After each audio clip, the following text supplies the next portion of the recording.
ಸರಿ ಸರಿ. ಭೀಮಸೇನ, ಇದಕ್ಕೆ ನಿನ್ನ ಅಭಿಪ್ರಾಯವೇನು? ವಾಸುದೇವ, ಅಣ್ಣನ ಅಪೇಕ್ಷೆಯಂತೆ ನಿನ್ನ ಇಷ್ಟದಂತೆ ಸಂಧಿಯನ್ನೇ ಮಾಡಿಕೊಂಡು ಬಾ. ಯುದ್ಧ ಪ್ರಯೋಜನವಿಲ್ಲ. ಹಬ್ಬ, ಶತಗ್ರಬಲ ಸಮರ್ಥನಾದ ಭೀಮಸೇನನ ಬಾಯಿಂದ ಬರತಕ್ಕ ಮಾತುಗಳೇ ಇವು. ಏನು ವಿನಯ, ಏನು ಶಾಂತಿ ಭಾವನೆ. ಚೆನ್ನಾಯಿತು ಚೆನ್ನಾಯಿತು. ನಿದ್ದೆ ಮಾಡುತ್ತಿರುವೆಯೋ, ಎದರಿ ಮಾತನಾಡುವೆಯೋ, ನೀನು ನಿಜ ಭೀಮಸೇನನೋ ಅಲ್ಲವೋ ಎಂದು ಕಿವಿಯೋಳ್ ಕೇಳದ, ಕಣ್ಣಲ್ಲಿ ನೋಡದ ಶಾಂತಿ ಭಾವನೆ ಮೂಡಿತೆ.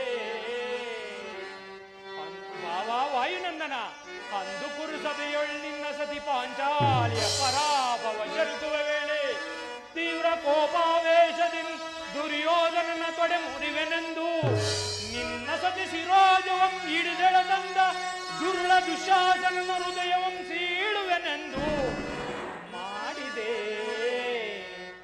ವೀರ ಪ್ರತಿಜ್ಞೆ. ಮರೆತೆಯ ಮೃಷಭೋಜನ. ಇಷ್ಟೆಲ್ಲ ಮರೆತು ಸಂಧಿಗೆ ಸಮ್ಮತಿಸಿದ ನಿನ್ನ ನುಡಿಗಳನ್ನು ಕಂಡರೆ ನನಗತ್ಯಾನಂದವಾಗುವುದು. ಹೇ ಮಾಯಾವಿ ಕೃಷ್ಣ, ಸಂಗ್ರಾಮ ಸಿಂಹನೆಂದು ಬಿರುದನ್ನು ಪಡೆದ ನನ್ನಲ್ಲಿ ರೋಷವಿಲ್ಲವೆಂದು ನಿನ್ನ ಅಭಿಪ್ರಾಯವೇ? ಅಭಿಪ್ರಾಯವೇನು? ಈಗ ತಾನೇ ಹೇಳಿದೆಯಲ್ಲ, ಸಂಧಿಗೆ ಸಮ್ಮತಿಸುವೆನು ಎಂದು.